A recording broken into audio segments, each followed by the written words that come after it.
ఒకప్పుడు పెద్ద కొండల మధ్య పచ్చని చెట్ల మధ్య రంగుల ఇళ్లతో ఉన్న ఒక చిన్న గ్రామం ఉండేది. ఆ గ్రామం పేరు రంగవల్లి. రంగవల్లి గ్రామం చాలా ప్రత్యేకం. ఎందుకంటే అక్కడ ప్రతి సంవత్సరం ఒక అద్భుతమైన పండుగ జరిగేది. ఆ పండుగ పేరు బెలూన్ల పండుగ. ఆ రోజు ప్రతి ఇంట్లో ఆనందం కనిపించేది. పిల్లలు రంగురంగుల బెలూన్లు కొనేవారు. పెద్దలు ఇళ్ల ముందు దీపాలు వెలిగించేవారు. సాయంత్రం అందరూ గ్రామం మధ్య ఉన్న పెద్ద మైదానంలో చేరేవారు. ఆ తర్వాత అందరూ తమ బెలూన్లను ఒకేసారి ఆకాశంలోకి వదిలేవారు. అప్పుడు ఆకాశం మొత్తం రంగులతో నిండిపోతుంది. ఆ గ్రామంలో ఒక నమ్మకం ఉండేది. బెలూన్ ఎంత ఎత్తుకు ఎగిరితే మన కలలు అంత ఎత్తుకు వెళ్తాయి. ఆ గ్రామంలో యశ్వంత్ అనే ఒక బాలుడు ఉండేవాడు. యశ్వంత్ అందరిలా కాదు. అతనికి పెద్ద కలలు ఉండేవి. ఒక రోజు చిత్రకారుడు అవ్వాలి అనుకునేవాడు. మరో రోజు శాస్త్రవేత్త అవ్వాలి అనుకునేవాడు. మరొక రోజు కథలు రాయాలి అనుకునేవాడు. కాని అతను ఏ పని మొదలుపెట్టినా ఎక్కువ రోజులు కొనసాగించేవాడు కాదు.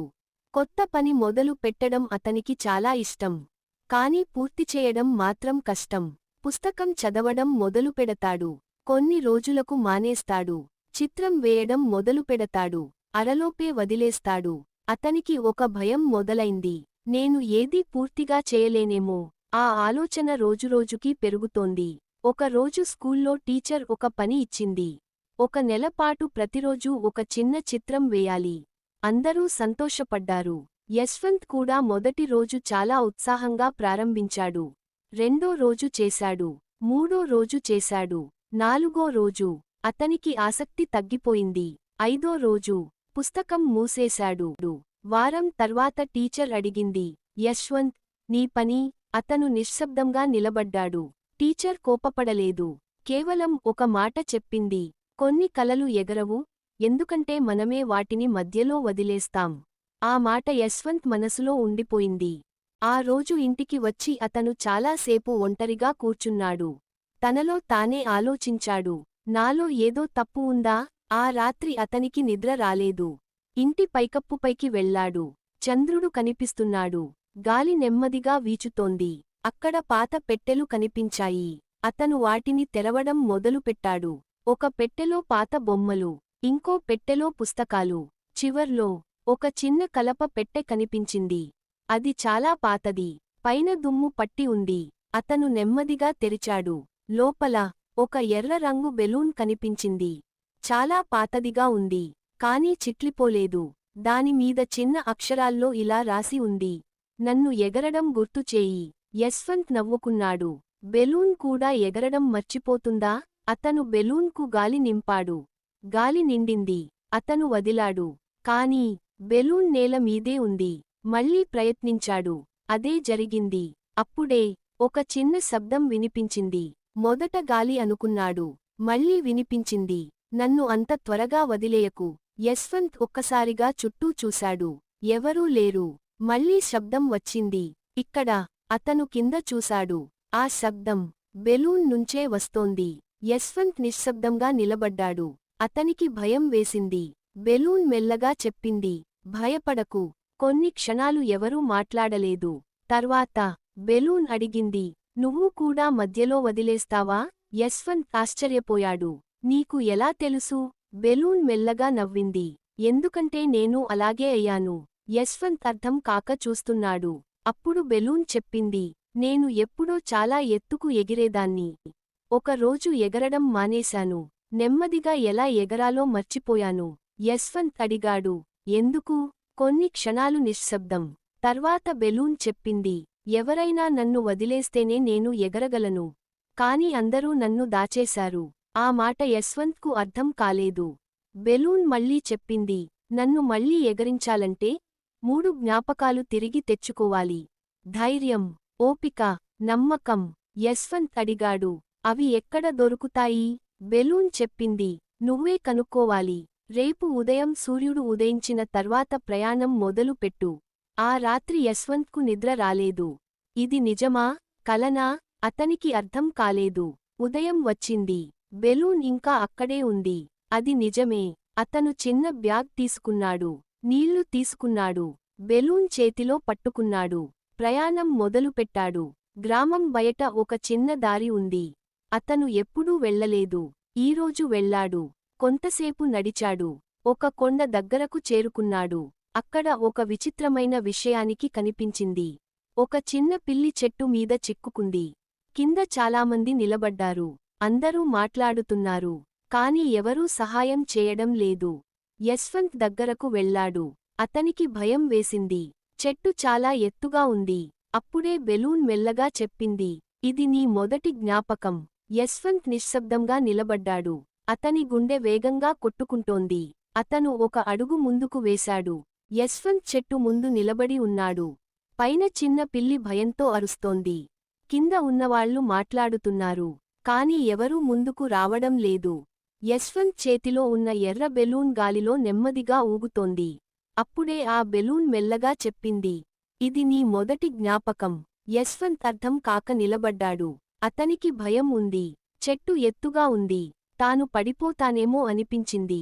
అప్పుడు అతని మనసులో ఒక ఆలోచన వచ్చింది. నేను చేయలేకపోతే? మరో ఆలోచన వచ్చింది. నేను ప్రయత్నించకపోతే? కొన్ని క్షణాలు నిశ్శబ్దం. చివరికి అతను ముందుకు అడుగు వేశాడు. చెట్టు ఎక్కడం మొదలుపెట్టాడు. మొదట చేతులు వణికాయి. తర్వాత నెమ్మదిగా పైకి వెళ్లాడు. చిన్న పిల్లి దగ్గరకు చేరుకున్నాడు. పిల్లి ఇంకా భయపడుతోంది. యశ్వంత్ జాగ్రత్తగా దాన్ని ఎత్తుకున్నాడు.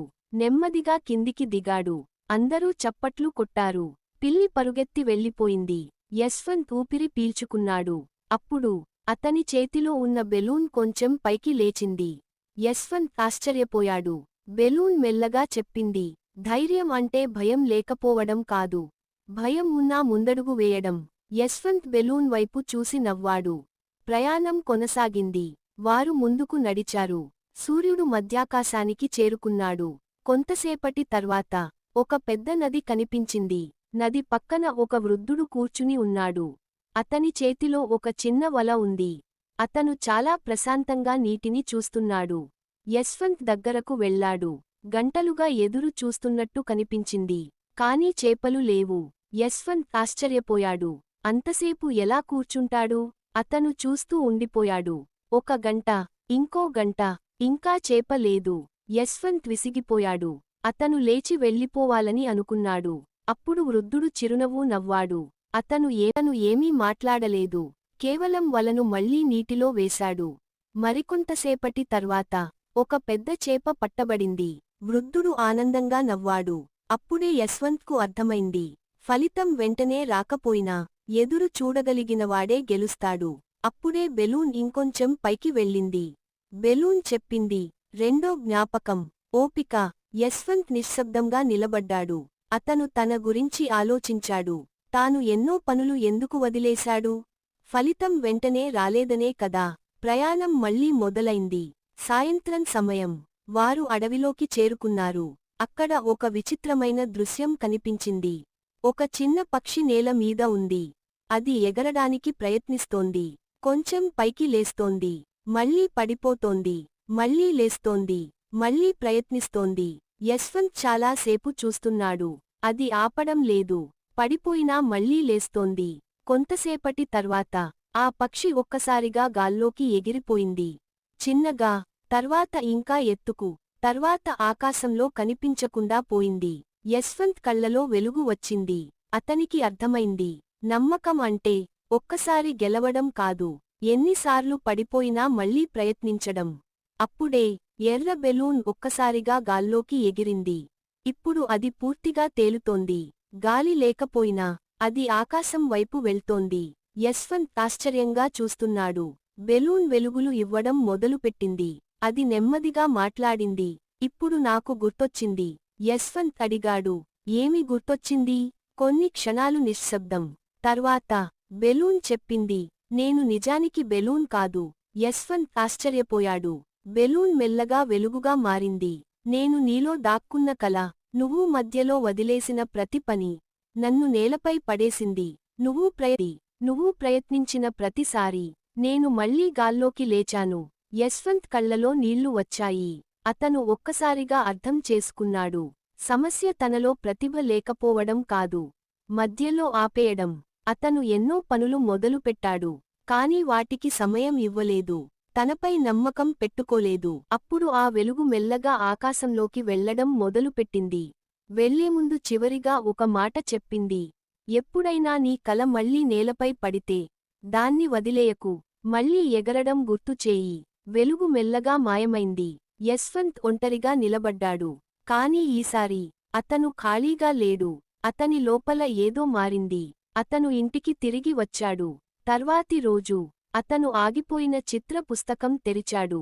మళ్లీ మొదలు పెట్టాడు. ఈసారి ఒక రోజు కాదు, 2 రోజులు, ఒక వారం, ఒక నెల. చివరకు అతను పూర్తి చేశాడు. తర్వాత ఇంకో పని చేశాడు. అదీ పూర్తి చేశాడు. రోజులు గడిచాయి. బెలూన్ల పండుగ వచ్చింది. మళ్లీ గ్రామం మొత్తం మైదానంలో చేరింది. అందరూ తమ బెలూన్లు వదిలారు. యశ్వంత్ కూడా ఒక ఎర్ర బెలూన్ తీసుకున్నాడు. కళ్ళు మూశాడు. నెమ్మదిగా అన్నాడు, ఈసారి నేను మధ్యలో వదలను. అతను బెలూన్ వదిలాడు. అది నెమ్మదిగా, ఇంకా ఎత్తుగా, అందరికంటే ఎత్తుకు వెళ్ళింది. గ్రామం మొత్తం చూస్తోంది. ఆకాశంలో ఎర్ర బెలూన్ చిన్న చుక్కలా మారిపోయింది. అప్పుడు యశ్వంత్ నవ్వాడు.